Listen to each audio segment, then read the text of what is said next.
guys, today we're going to be making LA street dogs my mom's way. So these are some of the ingredients we have: some bell peppers, green, yellow onions, some jalapenos. We have bacon, can't forget that. And then we have our hot dogs. We went with some bigger beef franks just to make sure we're really getting a nice, delicious bite out of these hot dogs. And then some rolls. So I'm going to start by cutting the yellow onion and the green bell pepper. We're going to cut these into strips, kind of like fajita style. So today we have the family over. We love coming over to my mom's house and just spending the weekend. So we're going to be grilling these outside. You can put them in a skillet on the stove if you need to, but when you have family over, it's really fun to be able to go outside and do it.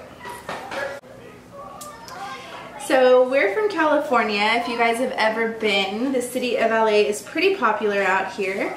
And when we visit there, they always have these delicious bacon wrapped hot dogs, and they're just kind of part of the experience. You go down, you do some shopping, and you get to you know, have some delicious Mexican street food. So it's fun to be able to recreate that at home when you don't want to make that trip all the way to LA. Now we're going to start prepping the hot dogs.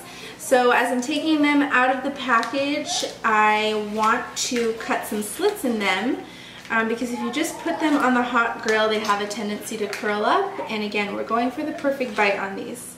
You can see we went with some extra large ones so that every bit of the bun has a bite of hot dog. Another good reason to go with bigger hot dogs is when we're cooking them. That way the bacon doesn't cook faster than the hot dog. Again, it's all about cook time. These are the secrets. So I'm just adding 3 slices, not super deep. You just want to score them a little bit so they have some room to expand. Now we're ready to put the bacon on.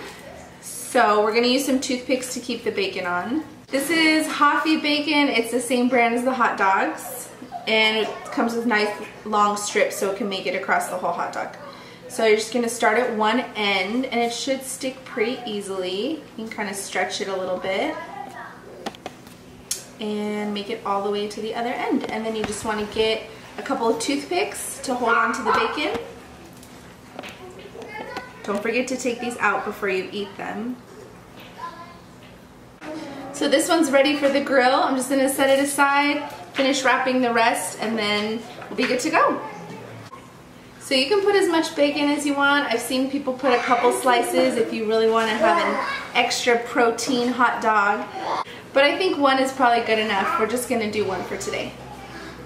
Alright, so all of our hot dogs are wrapped. I had just a couple pieces of bacon left. I chopped it up and I'm going to add it to my veggies just to add extra flavor, and then we can sprinkle that on top too.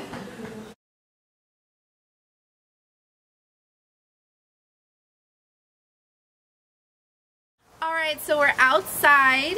If you don't have one of these, we highly recommend them. They're great for entertaining and just opens up the opportunity for more recipes. So this is an outdoor skillet. This one's by Blackstone. So we're putting our green peppers, our yellow onions, and our jalapenos, and that little bit of bacon that I chopped. You can mix together your bell peppers and your onions. But I would recommend keeping the jalapenos separate just in case somebody doesn't want theirs spicy. Next I'm going to put the hot dogs down. You don't really need oil for those. Ours is already kind of greased, and then the bacon fat is really going to bring out the flavor. Give them a little bit of room, and low and slow is your best plan. Remember, just because the bacon looks cooked doesn't mean the hot dog's cooked, so you want to wait until the bacon gets a little bit crispy, and we'll show you what that looks like.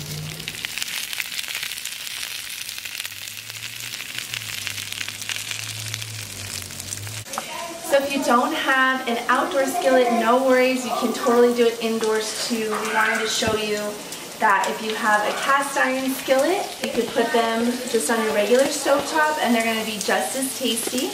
We have our veggies in a flat one here, and then this one has little grill marks on it, so you can use this one for your hot dogs. And if you don't have that either, then you can make them in the oven. That will work too. So we just wanted to show you multiple ways you could do it. Alright, so now it's time to assemble our street dogs. I have a sesame bun here, nice and big, so it's going to fit our hot dog. I'm going to start with a little bit of mayo. Traditionally, you don't put any mustard or ketchup, but you know, you can get creative and do what you want. So I'm going to put some of that in there, just like that. And then here we have our hot dogs. We have some from outside and some from inside. You can't really tell the difference. So I'll just grab one and make sure you remove those toothpicks. And remove those. Just put it inside our bun like that. And then we get to top it with our little slaw here that has onions and green peppers and jalapenos. So here's our alley street dog. This is my mom's recipe. Again, you can get creative and do it however you want, but let's give it a taste.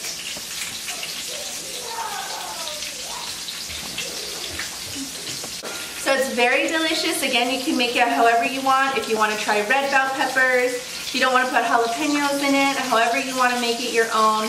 Again, this is just the way we like to do it. It reminds us of LA.